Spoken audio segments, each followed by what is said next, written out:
So this is the Sandmarc 6X telephoto lens for the iPhone. And if I put this thing on the 5X lens of my iPhone 15 Pro Max, we'll get a combined 30X reach. Now that would be a full frame equivalent of around 720 millimeters. So here's a quick example of using just the 5X iPhone lens. And here's what you can get when adding the Sandmarc lens on top of it. Now that is pretty crazy for a phone. Now, if I use the Sandmarc lens on the 1X lens of my iPhone, then I'll get a full frame equivalent of around 144 millimeters. And here's an example of using just the 1X iPhone lens. And here's what you get when adding the Sandmarc lens. It's quite a big difference for sure. Now, if you haven't heard of Sandmarc before, they are a company based in the USA, and they make all kinds of different lenses for the iPhone, as well as a bunch of other gear and accessories. So they sent me their 6X telephoto lens to test out and review. So I took it out to shoot some photos and some videos with it. You know, I shot some landscapes, a little bit of wildlife, and a few shots of the city as well. And we will get to all those test shots here shortly. But first, I want to show you a few things about this lens. So the lens comes with a nice case for whatever iPhone model that you specify. I mentioned that I have the 15 Pro Max, but looking at their website, it looks like you're pretty much good if you have anything that is iPhone 12 generation or newer. So all you have to do is take your phone, put the case on it, and the way that Sandmarc lenses work is you just screw the lens into the case over whichever iPhone lens that you want to use. And boom, you're ready to shoot. The lens comes with this case, and then this other case, a couple of lens caps, and the lens also has an adjustable focus wheel to modify the focus. Now, when using the native iPhone camera app with the lens attached, the iPhone doesn't really realize that you have the Sandmarc lens attached to it. It just thinks that there's something really close to the phone, and then it'll try to switch over to the macro mode and not look through the lens. So what you need to do is disable the macro control so that the iPhone will shoot through the Sandmarc lens properly. Now, another option is to use a third-party app where you can shoot manually, and then you don't really have to worry about disabling anything, and you'll be able to shoot with no problem. I personally use this Pro Camera app, and it's worked really well for me. All right, so let's go ahead and take a look at some more shots and see how this lens performs. So I went to some wetlands where I knew there would be a bunch of wildlife to film. I thought it would be a good location to test out the lens. So in this shot here, I'm just using the 5X iPhone lens, but let's go ahead and add in the Sandmarc lens. And as you can see, the Sandmarc lens enables you to get a ton of reach and really get in close to the subject. Now, looking at the image quality of this footage, it's definitely gotten a bit soft, but I still think it's pretty awesome to be able to get footage like this with a smartphone. So there is a compromise with really any teleconverter lens. So you do gain that reach, but in exchange, you do give up some image quality. So, you're not going to be able to get like super sharp, high detailed images from the lens, but I do think the quality is good enough for posting to social media and things like that.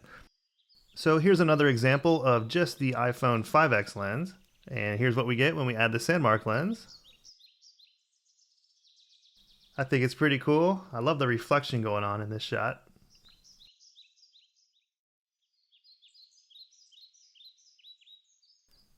So I'm going to go ahead and show you some more examples of using just the 5X lens by itself and then adding the Sandmarc lens on top of it.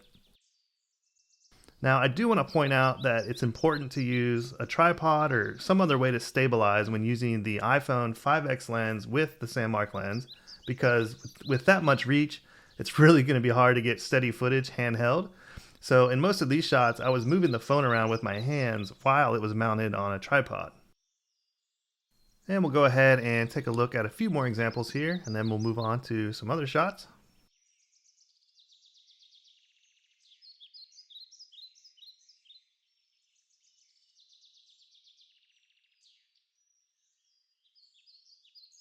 Alright, so let's go ahead now. We'll take a look at some still images and see how the lens performs there. So here's an image that illustrates the type of shots you can get with the Sandmarc lens. And let's go ahead, we'll zoom into 100%. And as you can see, it's not super sharp. There's definitely some softness to the image, but like I mentioned before, it's perfectly fine for posting online and whatnot. And here's another image, and we'll go ahead and look at 100% here. Now, I do think the lens is more forgiving for video use because you're typically going to have some motion blur anyways when shooting video. But for stills photography, I do think that the drop in image quality is more noticeable. It's definitely not something I would want to use for professional use or anything.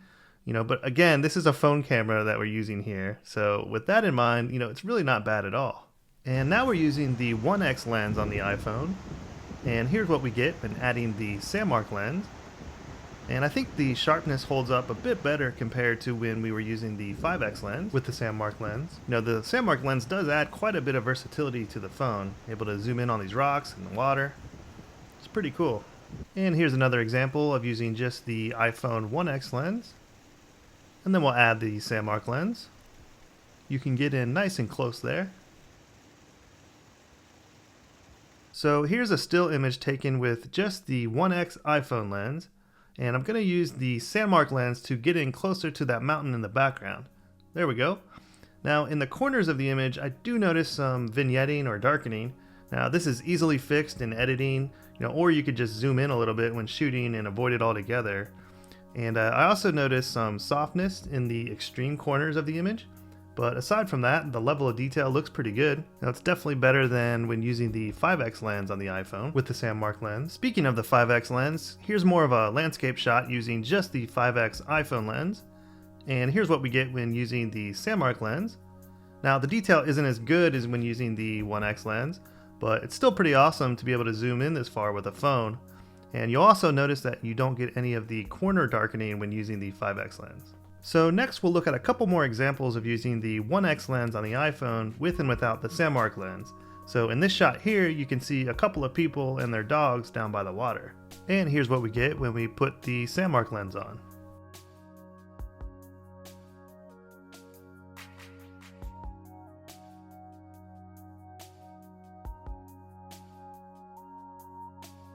So here's a video clip using the 5x lens on the iPhone. And check out what we get when putting the Sandmarc lens on. It's pretty cool to be able to get that much reach with a phone. Here's a still image using the iPhone 1x lens, and I wanted to get both the Space Needle and the mountain in the same shot using the Sandmarc lens, but when I tried that, it was zoomed in a bit too much to get it all in one image, so I shot a 4-image panorama using the Sandmarc lens. So overall, I think that the Sandmarc 6X Telephoto Lens is a great tool for iPhone photography and videography. Now, it's not a perfect lens by any stretch. I mean, you do gain a ton of reach, which is awesome, but it does come at the cost of a drop in image quality. Now, the image quality, it's totally fine for posting on social media and whatnot, but I wouldn't recommend trying to make large prints or anything like that. But the lens is definitely fun to use, and it does open up a lot of creative options when shooting with an iPhone. Now, if you decide to purchase this lens or any other Sandmarc gear, they're offering you a 10% discount on your order when using the coupon code that I'll leave in the description of this video. But anyways, thanks for watching, and I'll see you on the next one.